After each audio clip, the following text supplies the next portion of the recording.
How are you guys all doing today? Welcome back to the GSMC Chip Shot Football Podcast brought to you by the GSMC Sports Network. I'm your host, Manny Maradiaga. Today is Monday, August 12th, to start another week here talking about some NFL storylines. A week of preseason has already gone by. Some pretty entertaining games, some standout rookie performances, mainly by the quarterbacks, and some more answers on some positional battles over the weekend as well. On today's show, we're going to talk about those rookie quarterbacks, like I mentioned, a lot of them standing out, and I'll go into each one of those quarterbacks and see what impressed me the most. And also, we're also going to mention how, for the first time in NFL history, players wore the Guardian caps, those funny-looking helmet covers, for the first time in NFL history in the Colts game and the Steelers game against the Houston Texans as well. Those two stories are coming up first. I have some more to follow right after that. But before I mention anything on the stories here today,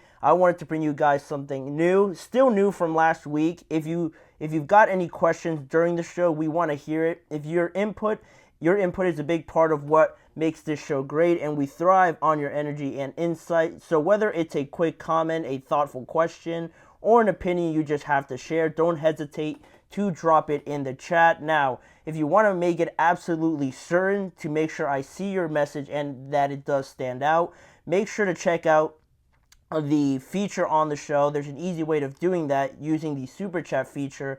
Just click the $ at the bottom of the chat box to send in your super chat. This guarantees that your message gets on the air, and it's also a fantastic way to support our channel.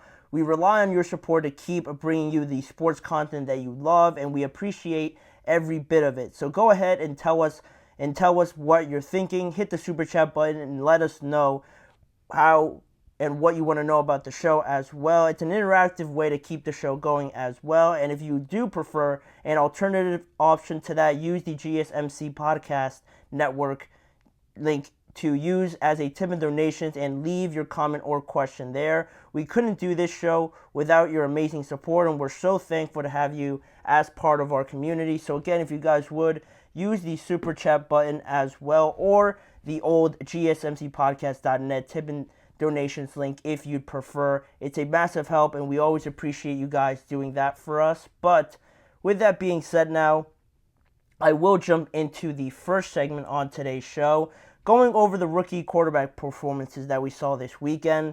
All the first-round rookies made their debuts this week. Some played more than the others, and for the most part, I was pretty satisfied with what I saw.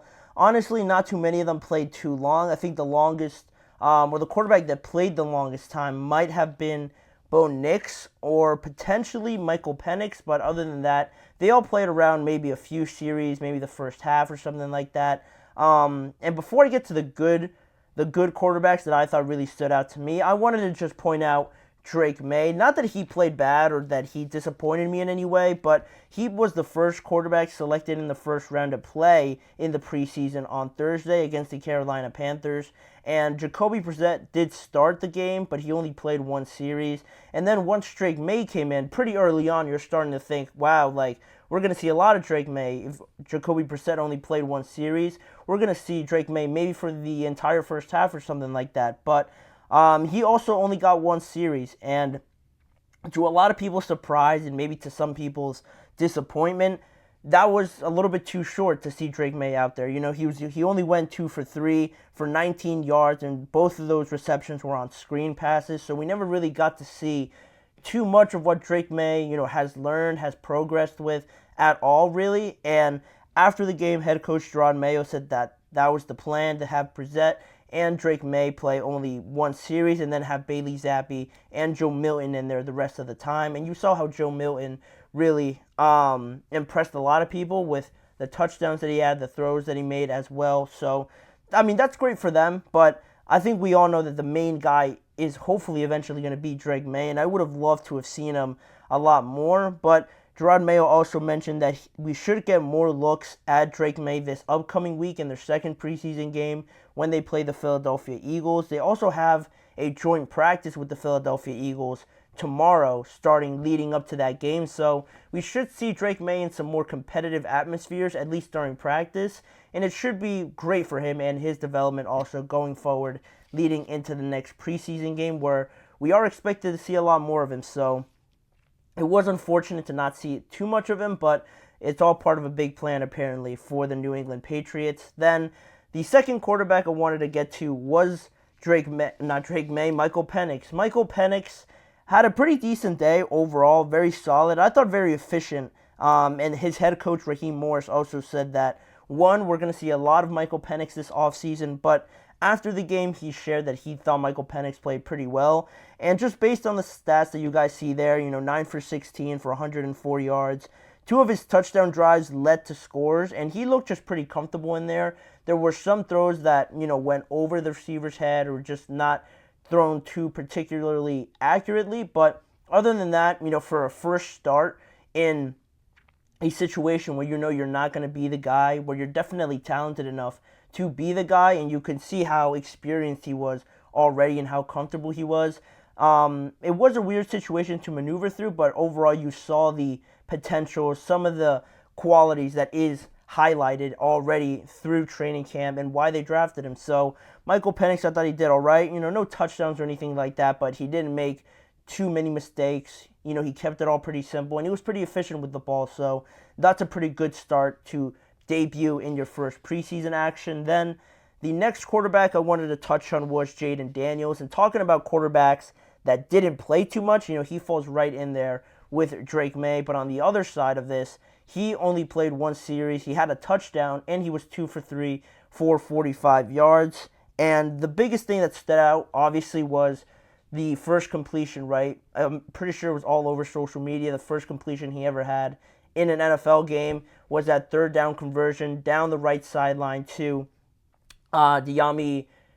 I thought it was De'Ami Brown. I could have gotten that name mixed up, but it was a great ball nonetheless. It was a deep ball, third down conversion, and what I didn't know heading into that play, or what went into that play call, the head coach, Dan Quinn, mentioned after the game that in that third down conversion, that it was actually a checkout call. Jayden Daniels went into it, he got the call, he checked out of it. He decided to call that play, and it ended up working out. And to have that series, extended, because that was probably going to be it for him, and he wasn't really going to impress too many people. So for him to check out of it, call a risky third down play, and throw it down the field and complete it nonetheless is very impressive, and what you'd want in a starting quarterback already, to check out of that and tell the coaches, like, hey, I got this, convert it. Then you lead that touchdown drive in your only series of the game, a read option that has yourself scoring.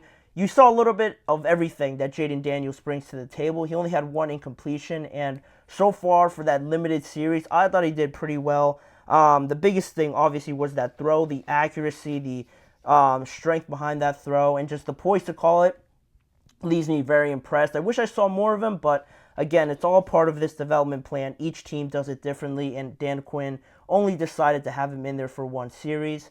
Then moving on to the guy in this NFL draft, selected first overall, Caleb Williams. He played 2 series for the Chicago Bears. He went 4 for 7 for 95 yards, and he showed pretty much a bit of everything that he has been advertised as. Some of the biggest throws, we saw the 3rd and 12 conversion to DJ Moore, the short little flip, the shot put, little throw off to DeAndre Swift that carried on for about like 30 or 40 something yards. That was pretty impressive, showing his creativity. And also the one that stole the show, probably, the on the run throw over to his right hand side, right on the sideline, throwing a dart right over to Cole Kmet. 26 yards right there on the sideline. Stood out just because of the velocity, the accuracy, and just the poise to have that ability to make that throw. And again, that just goes along with what I wanted to mention, just overall the accuracy, the arm strength that he showed, the mobility as well to convert on some third downs as well. You saw pretty much everything that he brings to the table, and I kind of wish we saw a little bit more. He didn't score on any of his drives, but we should see maybe a little bit more amped up in the next preseason game before I assume he doesn't play in the last one. But overall, Caleb Williams, I thought he did very solid for starting off in his first game. We didn't get to see him in the Hall of Fame game, so this was a pretty good start overall. Then another popular one, JJ McCarthy, arguably had the best day just in terms of numbers. He threw 2 touchdowns, 11 for 17, and 188 yards. I failed to mention, though, that he did throw an interception during his first drive, and that sort of right away, if you're seeing that as the quarterback that you selected in the first round, not too happy about seeing that, I would imagine. But he came right back out, and again, much like Caleb, surprised me a little bit. Or I guess Caleb didn't surprise me because he was the first overall pick, but JJ surprised me just because of the whole narrative around him that, he only really thrived in that system with Michigan because of how dominant they were. Their offensive line was great. Their running game was unstoppable. But JJ McCarthy really showed that, when he's asked to throw the ball 17 times in the few drives that he had, he's able to put a lot of zip on the ball, very accurate with it, and could make almost all the throws. He saw a lot of intermediate throws over the middle, some short ones. He got nailed on one of them, but showed the poise to just stick in there, eat that hit by the oncoming blitzer, and throw still a seed over to his left-hand side. And the 2 touchdowns, of course, stood out. The one down the left sideline, deep ball, perfectly thrown right into the basket. And again, the second touchdown as well, all culminates into this narrative around JJ that, is surprising to some people that aren't really too familiar with his game, but he is capable of doing this, and I think he will be able to provide this spark if and when the Minnesota Vikings decide to start him. Sam Darnold didn't do too bad either, but I think JJ got a lot more people excited, and not to say that just won him the job already, but I think people can go now heading into this second week looking forward to seeing JJ and knowing that, hey, this guy can do a little bit of everything as well. Let's not, limit him to just thinking he's not ready right away. I think he is one of the more ready quarterbacks, and we'll see where it goes. Hopefully he can continue to improve on this first game. But then the last one I wanted to mention here before we close this segment is Bo Nix. Having to show some love to him as well, because I was skeptical of the pick, but he was the last quarterback to play yesterday against the Indianapolis Colts. And also, he didn't start. Jarrett Stidham did, but he followed in right after, and he went 15 for 21. He threw a touchdown and threw for 125 yards. And a thing that surprised me was just his mobility. He was very quick and had very good acceleration just right off the rip, trying to extend plays. He looks a lot quicker on TV than I really noticed at all during his college career.